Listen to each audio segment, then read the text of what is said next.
आदेश आदेश आप सभी को अलग आदेश।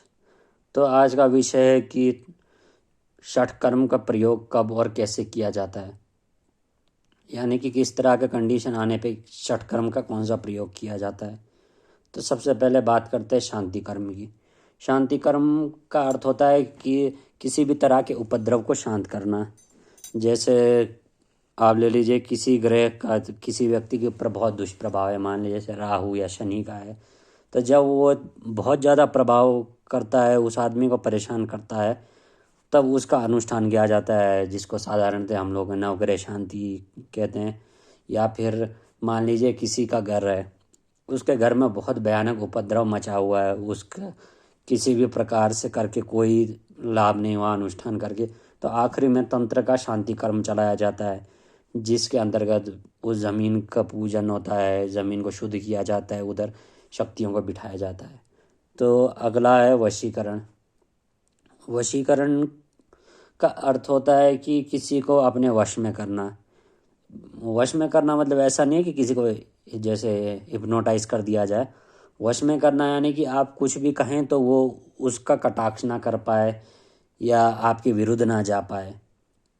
या फिर आप ऐसा ले लीजिए कि आपका कोई शत्रु है, अब आपको शंका है कि हाँ भाई मेरा ये काम के लिए मैं जा रहा हूँ, उसके बाद जो शत्रु है अब वो उस कार्य में अड़चन डालेगा, तब वशीकरण चला जाता है कि वो आपका कार्य निकाल दे किसी तरह से। उसके बाद है स्तंभन। स्तंभन का अर्थात होता है कि रोक लगाना। अब रोक लगाने से तात्पर्य है कि मान लीजिए आपके घर में आपका भाई है किसी दुष्ट मित्र के साथ में या किसी लड़की के चक्कर में पड़ा हुआ है जो उसको बर्बाद कर सकती है, तो वहाँ पर स्तंभन लगा करके ये किया जाता है कि जो आपका भाई है वो उसके पास ना जाए, वहाँ रोक लग जाए, और वो लड़की भी भाई के पास ना आ पाए, तो दोनों के बीच में रोक लग जाएगा।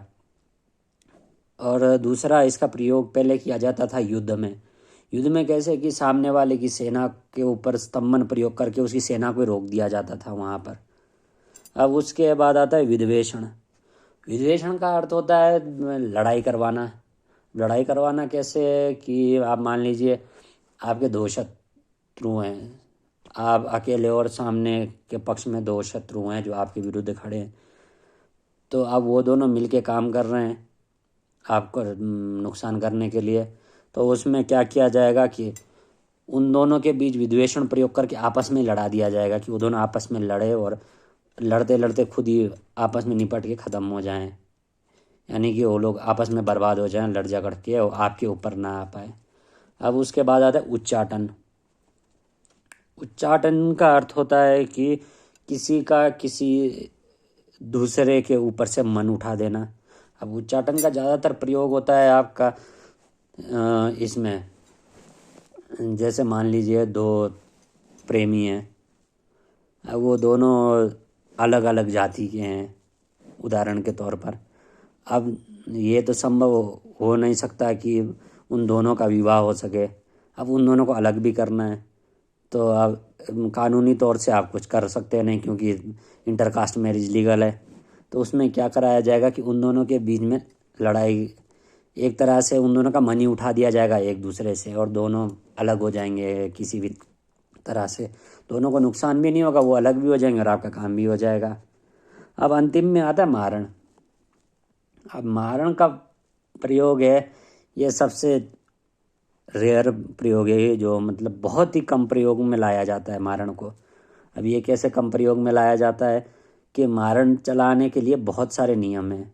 जैसे कि आप मारण चला सकते हैं जो आपके राष्ट्र का शत्रु हो उसके ऊपर पहला, दूसरा उसके ऊपर जो समाज के लिए शत्रु बन जाए, तीसरा जो सबसे कम प्रयोग में लाया जाता है वो है कि अपने पर्सनल शत्रु पे चलाया जाए। पर्सनल शत्रु पे भी कब चलाया जाता है कि वो बिल्कुल ही आपको अब जान से मारने की कोशिश कर रहे हैं, आपको पता है अब ये मुझे निपटा ही देगा, कोई मतलब नहीं बनता है कि ये मुझे ज़िंदा छोड़ दे, उस समय में इसका प्रयोग किया जाता है। अब उससे क्या होता है कि वो शत्रु चाहे आप उसके ऊपर प्रयोग कर दें वो महीने में मर जाए, दिन में मर जाए, चाहे बीमारी लग लग के 9 महीना साल भर में मर जाए। अब इसके अलावा भी और कुछ प्रयोग होते हैं, जैसे आकर्षण प्रयोग है। आकर्षण का अर्थ होता है कि अट्रैक्शन, यानी कि आपकी ओर अट्रैक्ट करना लोगों को। जैसे खासकर ये चीज़ काम करता है जो सभाओं में जाते हैं, सभाओं में भाषण देने का काम होता है। आकर्षण प्रयोग से ऐसा होता है कि वो कोई भी भाषण देगा तो लोग उसकी तरफ अट्रैक्ट होकर के रहेंगे, वो लोग उसकी बात को अच्छे से सुनेंगे, क्या बोल रहा है क्या है, वो अरे परे और लोगों पे ज़्यादा ध्यान देते नहीं हैं। उसके अलावा होता है आपका ये क्या कहते हैं, मोहिनी प्रयोग, या जिसको मोहन कहते हैं। मोहिनी प्रयोग होता है दो लोगों के बीच में प्यार बढ़ाने के लिए। जैसे मान लीजिए आप और आपकी पत्नी के बीच में लड़ाई हो गया, या आप और आपके पति के बीच में लड़ाई हो जाता है।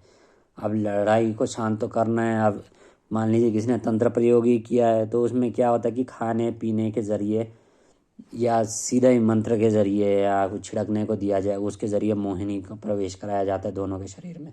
तो मोहिनी दोनों को अपनी ओर खींचती है, तो उनमें प्रेम बढ़ता है, उनका मतलब परस्पर प्रेम बढ़ेगा।